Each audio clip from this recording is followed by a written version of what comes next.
Hello viewers, good evening. Welcome for the brief news, 4 p.m. news with me, Ruth Wairimo, and our sign language interpreter, Wanjangeve.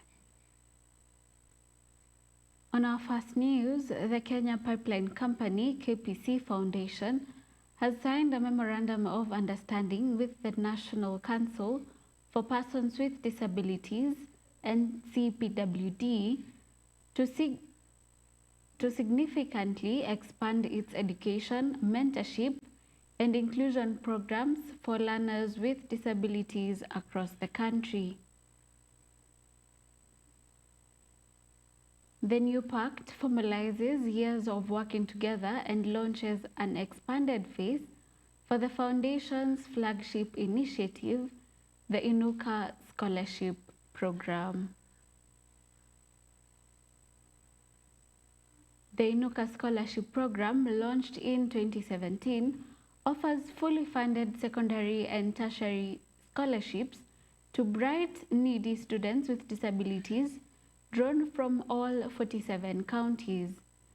Since its inception, the program has benefited 745 students at a cumulative cost of 123.7 million Kenya shillings, which covers tuition, uniforms, and essential learning materials.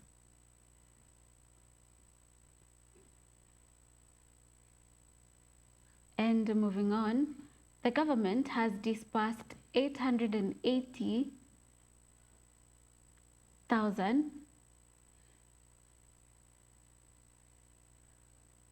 Kenya shillings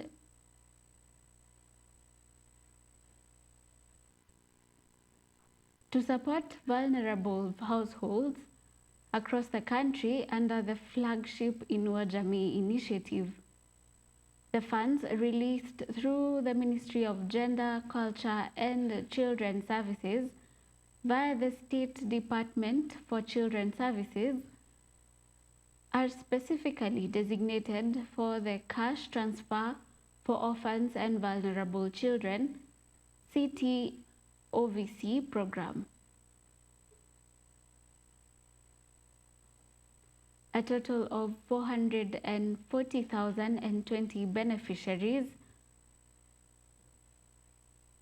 beneficiary households are set to benefit from the disbursement, which covers the September 2025 payment cycle. Each household under the CTOVC program will receive 2,000 Kenya shillings. The release of the funds as part of government's commitment to providing financial assistance and stability to the most vulnerable families nationwide.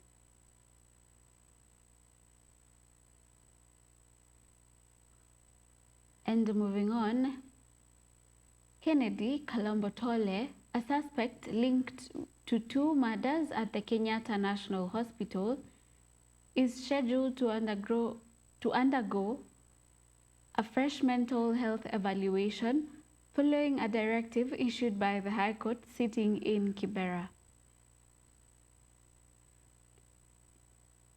Lady Justice Diana Kavedza on Thursday ordered a psychiatrist from KNH be granted access to the Nairobi remand prison to conduct a second assessment of Kalombotole's fitness to stand trial. The results of this new evaluation will be crucial in determining whether court proceedings can proceed. Kalombotole, who had been an inpatient at KNH since December 1st, 2024, is currently accused of killing a fellow patient, Edward Maingi Ndegwa, at Ward 7B Group C male on July 11, 2025.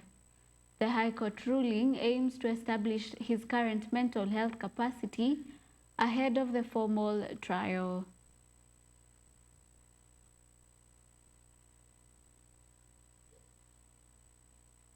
And on to our next news. A coalition of religious elders and human rights defenders in Naivasha has issued a strong challenge to the National Cohesion and Integration Commission, NCIC, accusing the body of quote-unquote slumber and failure to curb the rising tide of hate speech among politicians.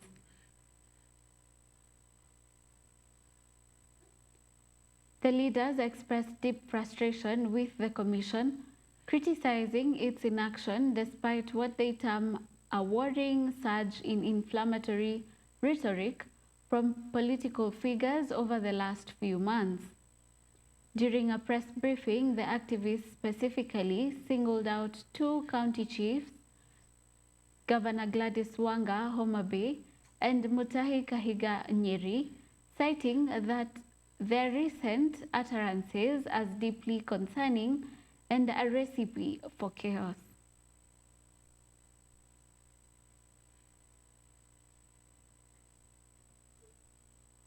On to our next news.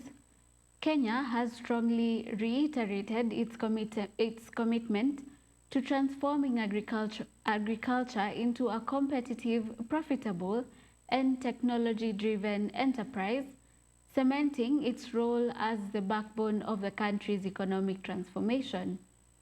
This resolve was the key outcome of the 5th Annual National Agribusiness Summit.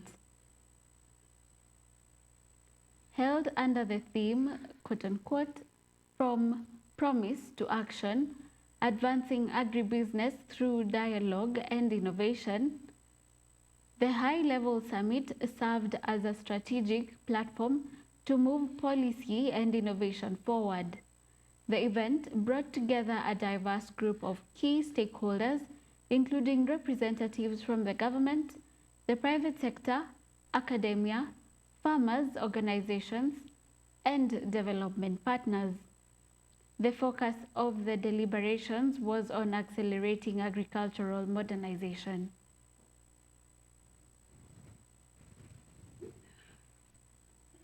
That is all for the brief news. Thank you for watching Science TV. I have been your host, Ruth Wairimo, and our sign language interpreter is Wanjangede. Good evening.